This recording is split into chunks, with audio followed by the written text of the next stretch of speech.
Hey guys, welcome to the latest edition of the Muir Reflection. John from the John Muir Show here.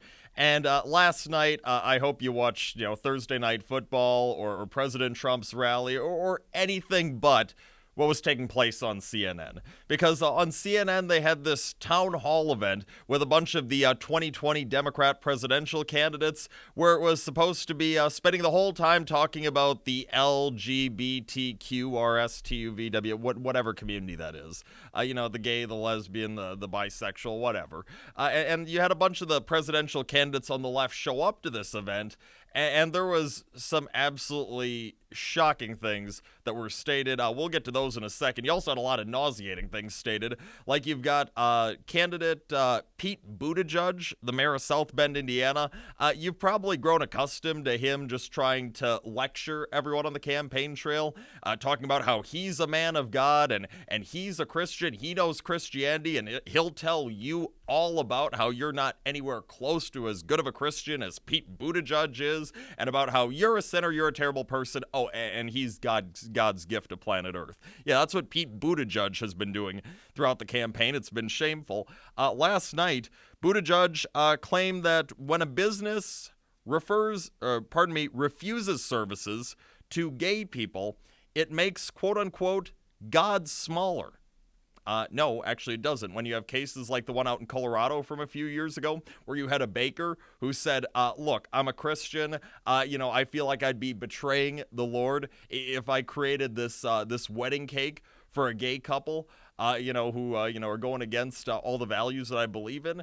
No, that's not making God smaller. It's just an individual saying, look, I couldn't live with myself if I did this. I'd be going against all of my values. I feel like I'd be betraying the Lord.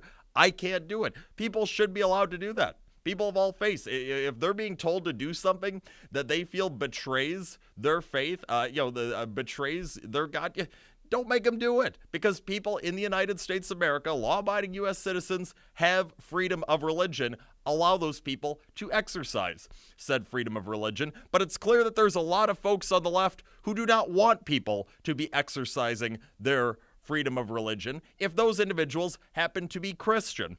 You had the fake Mexican running for president, Robert Francis O'Rourke, up on that stage last night, claiming that if he is elected president of the United States, which hopefully does not happen, and don't worry, it won't, but you had O'Rourke claiming that religious institutions would lose their tax-exempt status if they do not agree with same-sex marriage.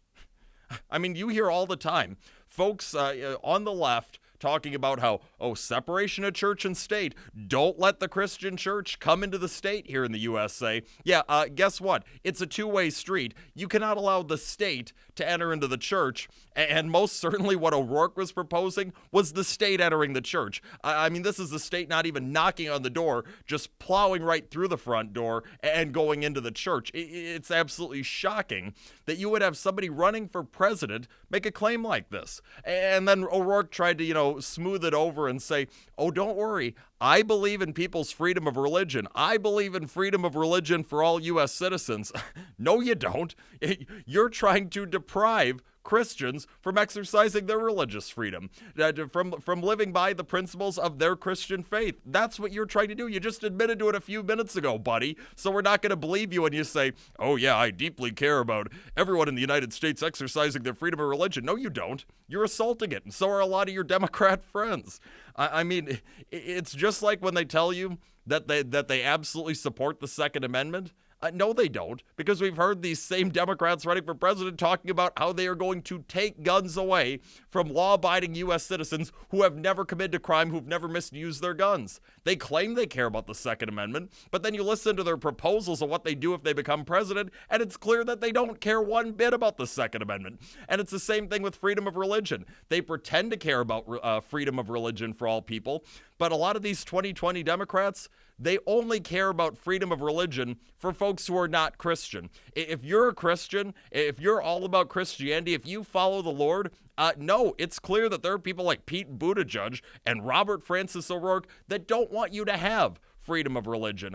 You're to be excluded from the group of U.S. citizens who are allowed to exercise their freedom of religion. I mean, there is a lot at stake, folks, in this 2020 election cycle, because if you give this far left Democrat Party power, make no mistake about it, they will do the things they're talking about. They will take guns from law-abiding U.S. citizens and totally trample on people's Second Amendment rights. They will try and keep Christians from carrying out the principles of their Christian faith. I mean, they're saying these things, and trust me, they mean it. If you give these people power, they are going to be coming for your most basic rights one after another until every single one of them has been stripped away from you. And of course, once your most basic rights have been taken away from you, it's almost impossible to get them back. So now is the time to take a stand.